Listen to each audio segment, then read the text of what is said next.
The Holy Gospel is written in the second chapter of Mark, beginning at the 23rd verse.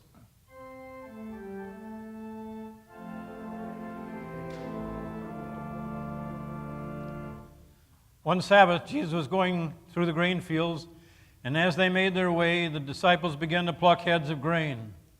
The Pharisees said to him, "Look, why are they doing what is not lawful on the Sabbath?" And he said to them, "Have you never read what David did when he and his companions were hungry and in need of food?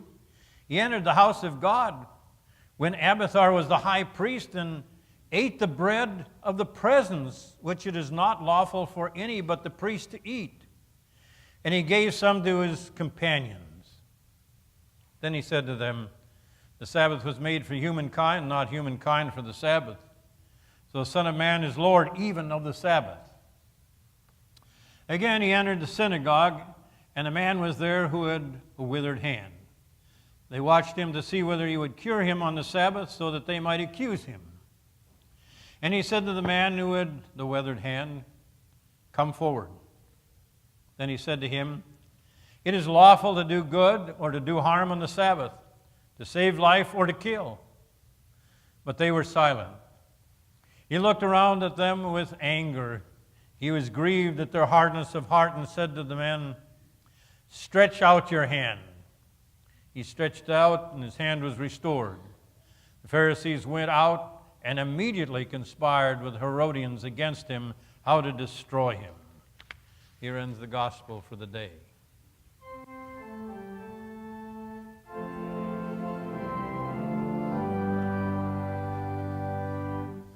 Please be seated.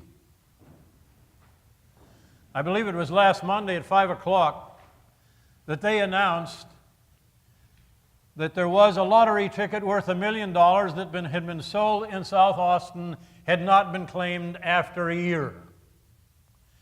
They'd announced it on most of the news programs in this area. Nobody had responded. And I was thinking to myself, what was it about this man or woman who bought this ticket that never made them claim it? Is it by some chance they passed away during the period of time that they were waiting? Is it possible they lost it? Is it probable it was stolen and never recovered? And how would that person's life been changed if he'd gotten this momentous treasure of $1 million? It just seems incredible that somebody would not claim what was rightfully theirs in terms of a treasure amounting to $1 million. There are many interesting stories about treasure. There was a sister and brother in London that when their parents passed away were going through the attic and they saw a vase, a very ornate vase, and they thought it might have some value. So they brought it to the auction house, to Brainbridge, which is one of the great auction houses in London. The person looked at it that was there, the appraiser, and he estimated that the vase might be worth $2 million. And they said, put it on the auction and sell it on the auction. What happened when they put it on the auction was that it was a vase from the Shen dynasty, and there was a Chinese person there that bought it for $69 million, the largest price that has ever been paid for a vase, according to Brainbridge, a treasure in the attic. Another story about a couple in Leander, Wyoming. Husband and wife went to the junkyard, and they saw in the junkyard a headboard, an ancient, or at least an antique headboard that had been left in the garbage dump.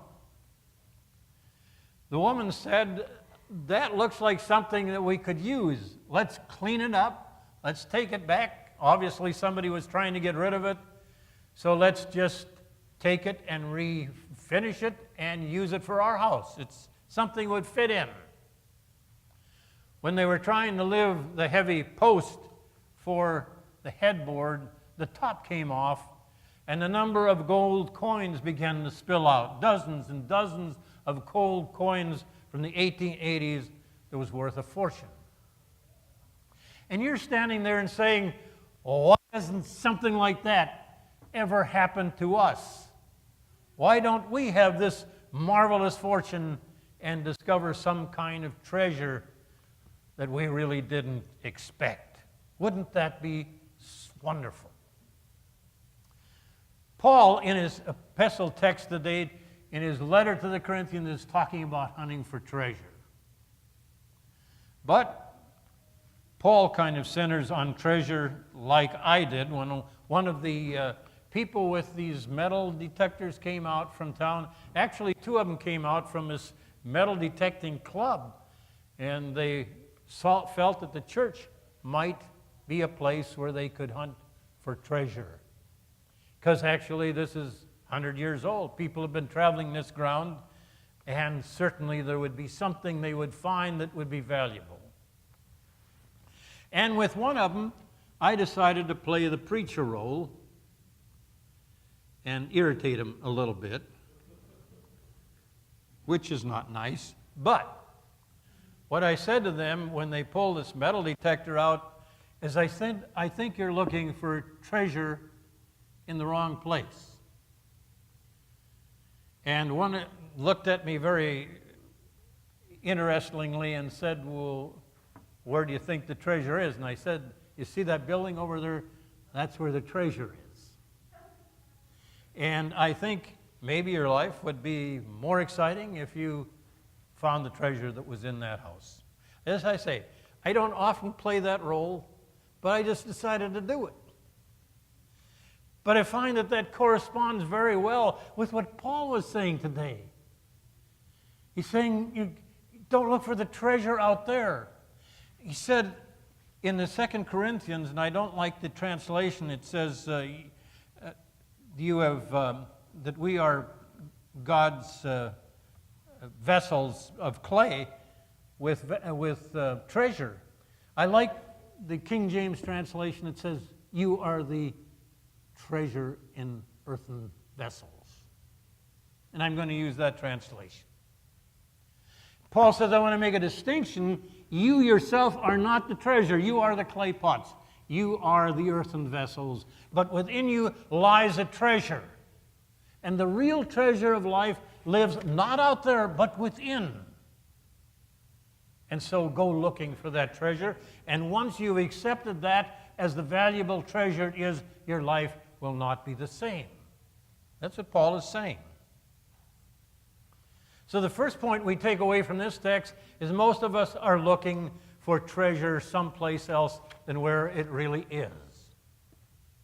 In a better job, in exotic travel, in a very expensive house, a nice neighborhood, a trimmer body, designer clothes, a prestige auto, beachfront condo. You can go on and on and on. What is your dream? What is the thing you really desire in life?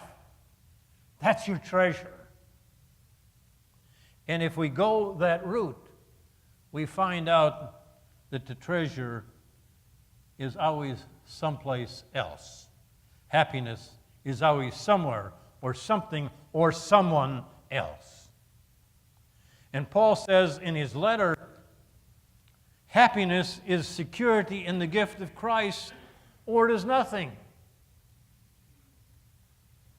There's an interesting film made in 1990 called Cool Runnings. It was a movie based upon actual fact, loosely based on actual fact. But the hero of that film, or the lead of that film, was John Candy, and he represented a coach that wanted to bring a bobsled team, Olympic bobsled team from Jamaica, not the place where you usually do bobsledding. They wondered about this man, but they got together, a bobsled team, but as they were going through the process of organizing and training for the Olympics, and obviously they were only bobsled team, so they qualified automatically because that was Jamaica's representative. One of the things that they found out is this coach that they had who was now putting together the bobsled team, had already won an Olympic medal. But they also found out that he had tried to get a second medal dishonestly, was dismissed from the Olympics forever, and banished to Jamaica. Someone said, if you had one gold medal, why was it necessary to try to get another one dishonestly?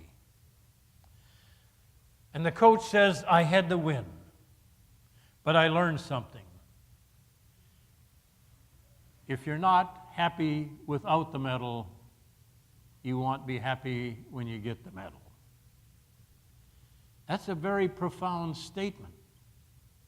If you're not happy without the medal, you really aren't going to be happy with the medal. I've watched so many programs talking about those who have won the sweepstakes, those contests that we have in which somebody inherits $1 million or much more in terms of financial gain. And what is interesting, that the majority of winners of the lottery, 5 years after they have won it, their situation is very much the same as it was when they begun. Those that were wealthy in the first place used it and increased their wealth. Those that were poor in the first place spent it all foolishly and no longer had it. Which prompted one philosopher to say, what matters in life is not what you own, but what owns you. It is not important what you own, but what owns you. So where's the treasure? The treasure, Paul said, is inside. It is the Christ that you proclaim.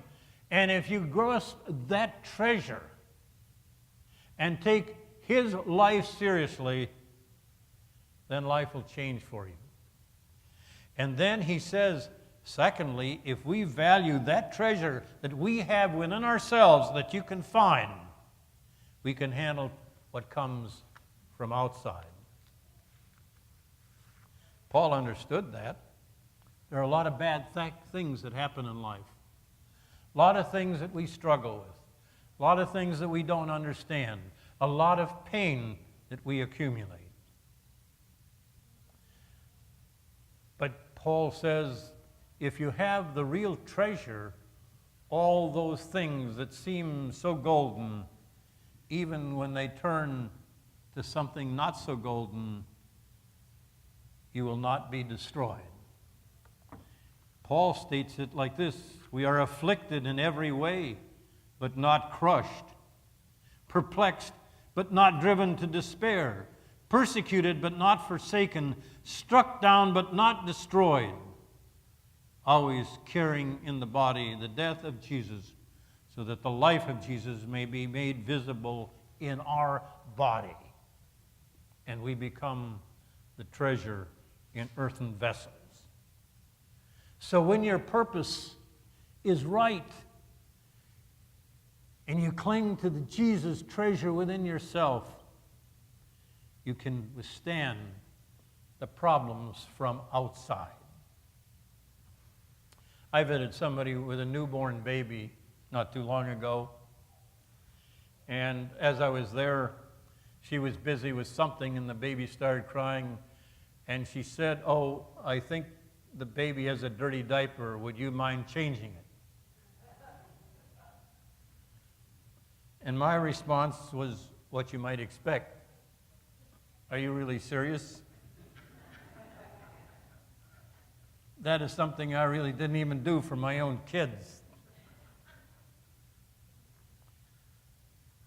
I was interested when she picked up the baby and changed it herself. She grasped the baby and said, "Oh," as she was changing the diaper, "Mommy's so glad. This is just what you needed to do. And it looks so good. Mommy's so happy." And I was thinking to myself, how can she look at that stuff and praise the baby for it?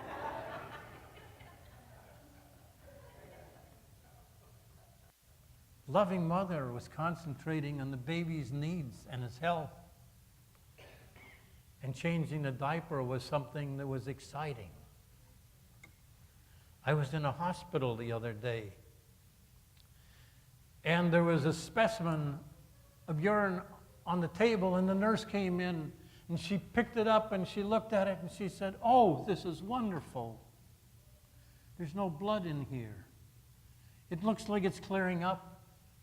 You're going to get well. Isn't this wonderful?"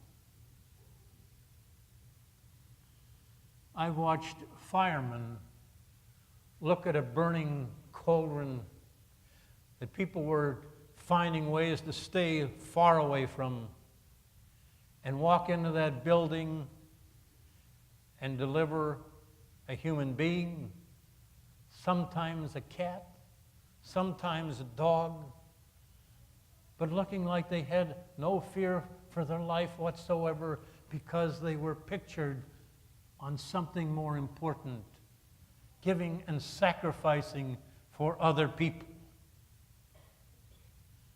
Nobody wants to see a bullet fired at them. But we are going to celebrate in 3 weeks the veterans who went and faced bullets, some of them not coming back, so that we could sit here and worship freely. Why were they willing to face bullets? Because inside they'd found a treasure, and it stood for something valuable, something that was more important than life itself. When you look beyond yourself and you see the things you can do for others, then you've found the treasure, and you really are the treasure in earthen vessels. Look at some of the interviews that they've had over these floods and terrible winds over the last few years. You will see the news outlets coming and interviewing the people, and some will be saying, "Everything I have is gone. Everything I work for is destroyed. I'm in so much despair." We can understand that. That isn't tough at all. What's tough to understand is the one who was interviewed and said, "Well, we've really lost nothing important. It's just what we own. We still have our lives. We have our love. And we have the ability to help our neighbors. And as we look at this terrible catastrophe, we can understand that the community is going to come together as never before and understand that we really care about each other." Paul said, "You contain the treasure. It's not out there. It's within you. And if you grab the life of Christ within you and show it, you'll be able to take the terrible things, the dirty diapers, the burning buildings, the wars, and still survive and be a witness to God's love and grace.